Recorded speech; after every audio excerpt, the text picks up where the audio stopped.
To measure a distance with a Measure app on iPhone 17, first of all we'll need to open our Measure app. So scroll to the right until you find App Library, and from here type in Measure.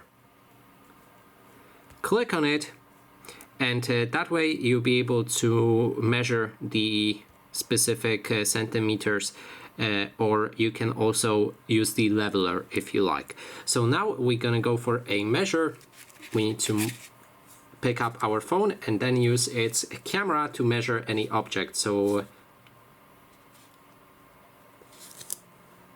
you won't be able to see it, but it's pretty easy. You need to focus on one of the objects and then click on a plus button to measure a specific thing. But it's really hard to show that on camera.